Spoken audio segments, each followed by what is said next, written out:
আসসালামু আলাইকুম সুপ্রিয় দর্শক শ্রোতা মণ্ডলী, আজ রোজ বুধবার চলে আসলাম আপনাদের মাঝে মানিক মিয়ার সবজির ভান্ডারে।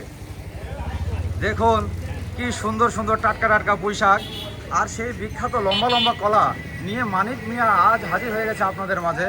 তাই আর দেরি না করে খুব দ্রুত চলে আসুন আজই মানিক মিয়ার সবজির ভান্ডারে।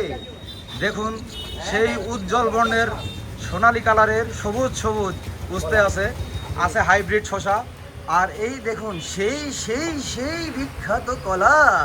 যাদের লাগবে চলে আসেন দাদা আমাদের এই হরিনারায়ণপুর বাজার মানিক মিয়ার সবজির ভান্ডারে। আজ কিউট ছেলে এই রোদের মধ্যে তার সুন্দর চেহারাটাকে একদম কালা কালা কুচকুচে বানিয়ে ফেলতেছে, তাই তার জন্য দোয়া করবেন, তার চেহারা যেন আরো উজ্জ্বল হয় এবং চমৎকার হাসি দিয়ে আপনাদেরকে মন মাতিয়ে দিতে পারে। আর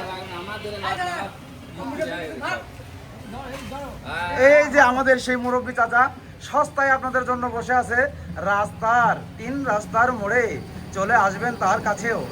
আর মানিক মিয়ার সবজির অপোজিটেই পাওয়া যাবে আমাদের এই কাকার সবজির দোকান। এই যে আমাদের দুধ বাজারের গলি, এই গলিতেও আসতে পারবেন। আবার ঘুরতে ঘুরতে ঘুরতে ঘুরতে ঘুরতে ঘুরতে এই মোড়ের গলিতে মেন রোডের গলিতে চলে আসবেন আমাদের মানিক মিয়ার সবজির ভান্ডারে।